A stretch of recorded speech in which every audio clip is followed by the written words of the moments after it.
Welcome to this explainer. Okay, let's just dive right in. We're talking about the mysteries of consciousness, the soul, and what really makes us who we are. It's a topic that has captivated philosophers for centuries, right? Well, today we're going to impartially break down a really fascinating spiritual framework presented in a text by Feng titled Brains, Minds, and the Great Universe. We'll be deconstructing exactly how this author separates our mortal biology from our eternal consciousness, and how the environments we choose might just literally dictate our spiritual destiny. To make sense of all this, we're taking a bottom-up approach today. First up, brains versus the mind. Second, we'll define the great universe. Third, how environments dictate your life. Fourth, the root of wisdom.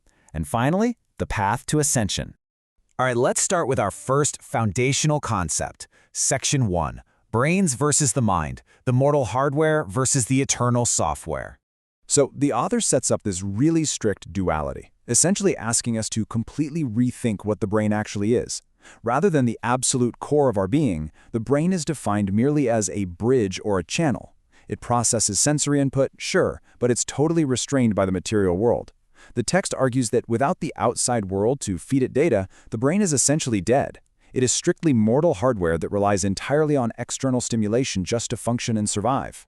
But contrast that with the mind, or your consciousness. Feng defines the mind as something entirely different. It is the independent, non-material soul.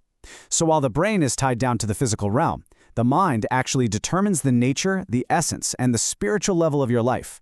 In this framework, the mind is basically immoral software.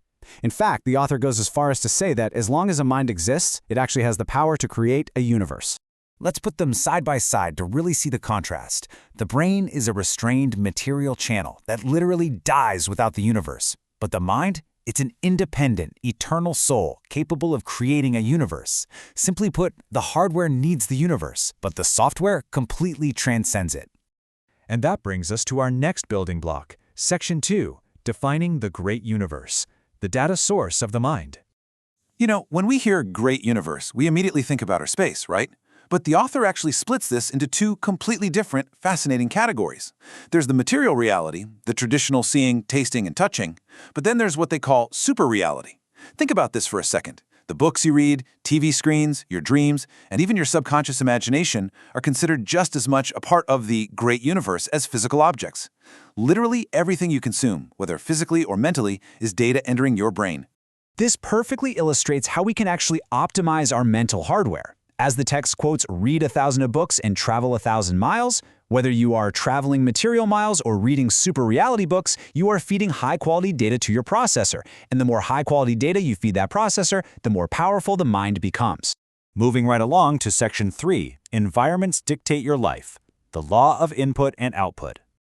This brings us to the core thesis of the whole text. Whatever environment you place your brain in determines your life. And the text takes this extremely literally. An animal environment brings up animals. The author points to those fascinating real-world phenomena like human babies who are raised by wolves or deer. Because their brains only receive data from an animal environment, their minds essentially developed the absolute nature of animals.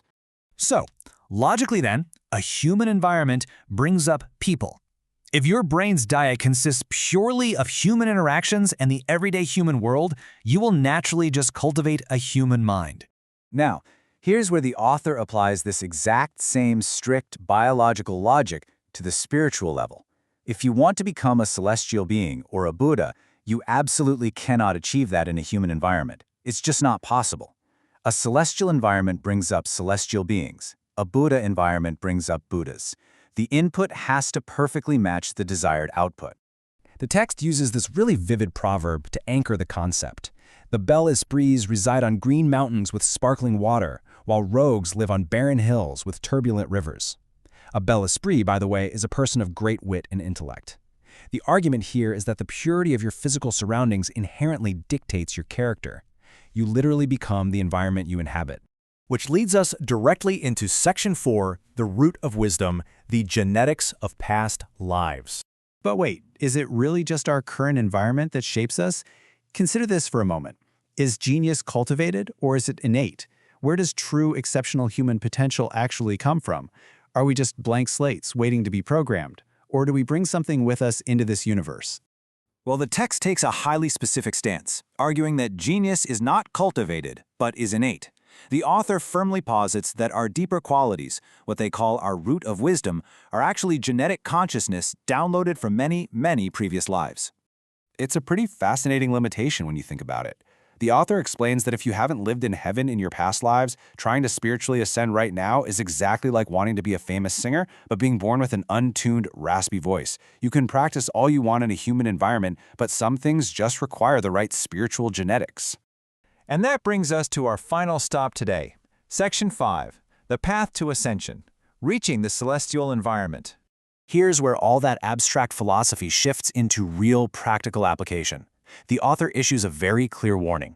You can know all the spiritual principles in the world, you can read all the books, but you absolutely must live in the corresponding environment to achieve the life you desire. You simply cannot stay surrounded by normal human data inputs and somehow expect to miraculously evolve into a celestial being. So, according to the text, the literal roadmap to ascension looks like this. First, you must possess that innate root of wisdom. Second, you have to actively associate with celestial beings. And third, you must physically relocate to a corresponding environment. And for the author's community, this isn't just a metaphor. They cite their own new oasis for life as this literal, required physical environment. Whether you personally agree with the text's literal spiritual conclusions or not, the underlying framework poses a really powerful concept about the media we consume and the physical places we choose to live in, which leaves us with this final thought. If the great universe of our screens, our books, and our physical surroundings entirely dictates the evolution of our minds, what universe are you currently building for yourself? Thanks so much for joining me on this explainer, and remember to keep questioning the data you feed your mind.